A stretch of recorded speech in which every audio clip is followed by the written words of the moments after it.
anak-anak, jumpa lagi dengan Ibu Ina dalam mata pelajaran Bahasa Indonesia. Nah, apa kabar kalian semua yang ada di rumah?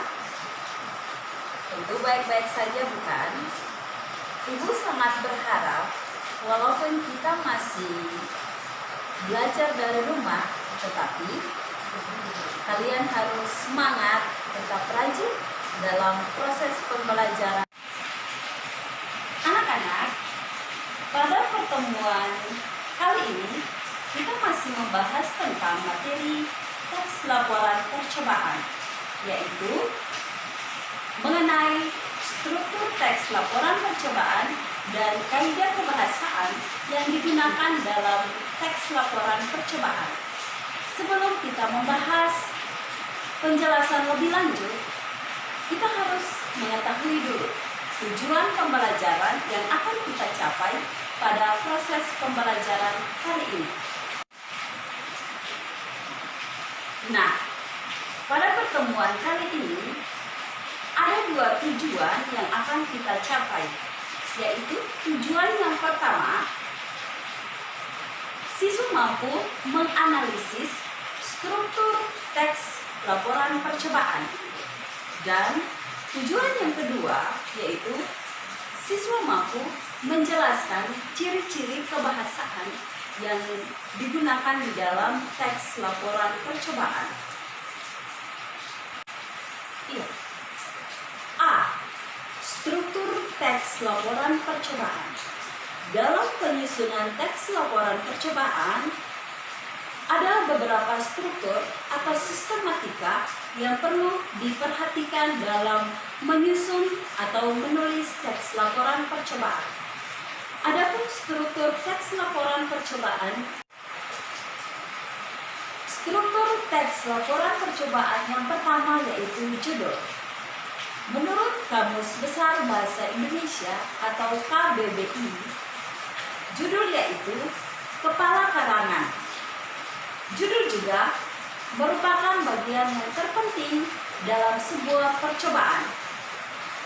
Lebih sederhana, judul adalah nama dari percobaan yang dilakukan. Maka, percobaan harus memiliki judul yang baik. Di dalam judul juga memiliki beberapa syarat, yaitu yang pertama, harus relevan. Relevan dalam artian bahwa ada hubungan antara judul dengan tema, antara judul dengan tujuan, antara judul dengan isi. Kemudian yang kedua, judul harus menarik. Menarik dalam artian bahwa tentang pilihan kata atau diksi yang digunakan dalam penulisan teks laporan percobaan. Kemudian, menarik juga harus mampu untuk menimbulkan rasa ingin tahu kepada pembaca.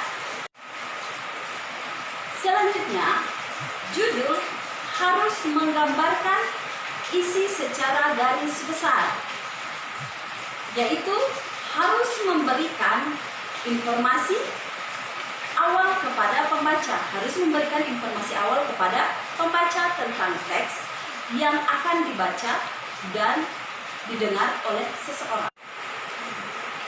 Struktur yang kedua yaitu tujuan. Tujuan yaitu sesuatu hal yang dicapai lewat percobaan. Tujuan biasanya ingin mengetahui atau ingin membuktikan sesuatu eksperimen yang dilakukan, berhasil atau tidak berhasil. Kemudian, struktur yang ketiga yaitu alat dan bahan. Alat dan bahan yang disediakan dalam proses melakukan sebuah percobaan, yang termasuk di dalam alat dan bahan. Contohnya, kompor, gelas, piring, baskom, dan lain-lain merupakan alat. Sedangkan yang termasuk di dalam bahan yaitu air, telur, dan lain-lain. Struktur yang berikut adalah Prosedur atau langkah kerja. Prosedur atau langkah kerja merupakan suatu urutan kegiatan atau urutan kerja yang dipakai dalam suatu percobaan mulai dari awal sampai akhir. Kemudian struktur yang kelima yaitu hasil.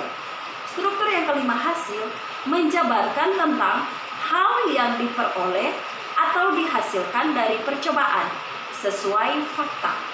Dalam hal ini yaitu percobaan atau eksperimen berhasil atau tidak berhasil. Struktur yang keenam yaitu simpulan. Simpulan berarti bagian yang berisi pendapat penulis atau peneliti terhadap percobaan yang dilakukan atau pendapat hasil berdasarkan hasil percobaan atau eksperimen yang dilakukan oleh peneliti atau seseorang. Oke anak-anak, untuk tujuan pembelajaran kita yang kedua yaitu mengenai kaidah kebahasaan dalam teks laporan percobaan dapat kita bahas pada video selanjutnya, disertai dengan contoh teks laporan percobaan. Terima kasih,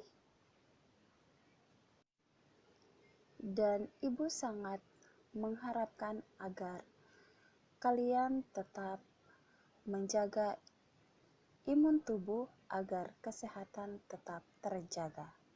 Sampai jumpa pada pertemuan selanjutnya.